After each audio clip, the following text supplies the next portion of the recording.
its best game show ever. On this episode, no customer service or satisfaction guaranteed on this purchase. It's the worst game we ever bought. The worst game I ever bought could also possibly be the best game I ever bought because it just holds such a legacy in my life now. But it's gotta be Adventure Island for the original Nintendo because to this day, I have literally never gotten past the third level. The third level, not even the third world. I've never even finished the first world. I don't buy shitty games. I always convince my friends to buy them first. Shaq Fu, but it's not that the game was bad, I loved it. And the shittiest game I ever convinced my friend Angel to buy was Daikatana. And I know for a fact that to this day, he still hates me because of it. The world didn't love it. The reviewers hated it. It tanked. Oh, Shaq Fu was stupid. I'm like, what are you talking about? You see those awesome spin kicks he's doing in those Shaquille O'Neal sneakers? Resident Evil 6 broke my heart. And ever since one time at E3, this guy pointed out that the 6 looks like a giraffe blowing itself. I really couldn't unsee that. Worst game I ever bought is The Matrix Reloaded.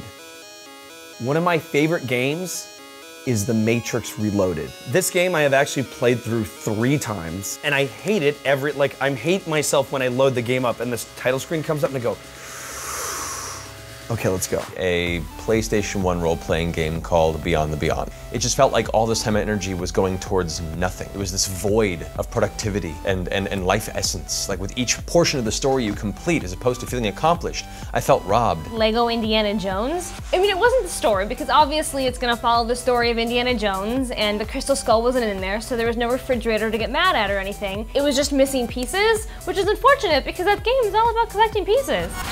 I was completely devastated when I found out Dragon's Lair, the legend, was nothing like the Dragon's Lair I was hoping it would be because the box art was extremely misleading. It was the exact same box art as the arcade, yet in the game, there was no Daphne, there was no dragon, and Dirk barely looked like Dirk. It was false advertising. You're not cool. You're not Neo. You play as some Asian guy and then some girl with little cat poops on her head. And the gameplay had nothing to do with the Dragon's Lair franchise either. It was just a side-scrolling guy that looked like Dirk. And finally, when you made it to the end, the game looked like it glitched out and just gave you some title card that said, congratulations, you collected all the life stones. But that's in another story. I'm surprised people didn't have a heart attack from how angry they were when they reached that ending. I really like the slow motion bullet time. I feel like a badass when I'm playing it, but I realize that I'm beating up security guards.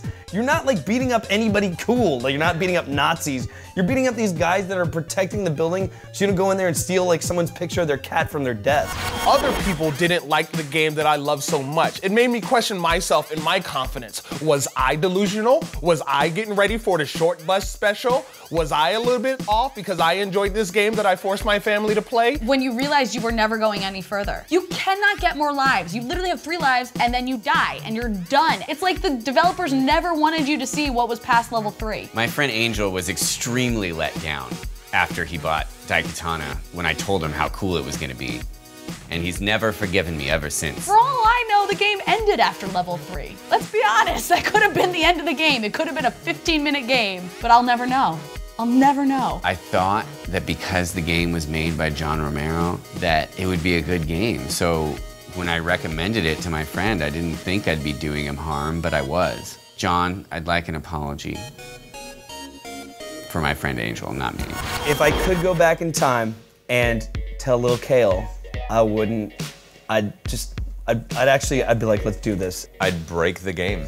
I would take it from his hands and I would snap the disc. And I'd watch me cry and just say this is for your own good. It's left its marks, it's left its scarring. Whatever it took to prevent me from playing that game, it would be done. Save yourself the heartache, save yourself the confusion, and save your mom the $40 that it cost to buy this game because she works hard for that money. But most of all, I would say, remember this. If they ask you to take your shirt off, get the money first, and then I would disappear. My message to the developer of that game, if I could send it to him right now, is I hope you're enjoying your current career as not a game developer. You did this to yourself. You put all this time and effort into making a game. Let us see all of it.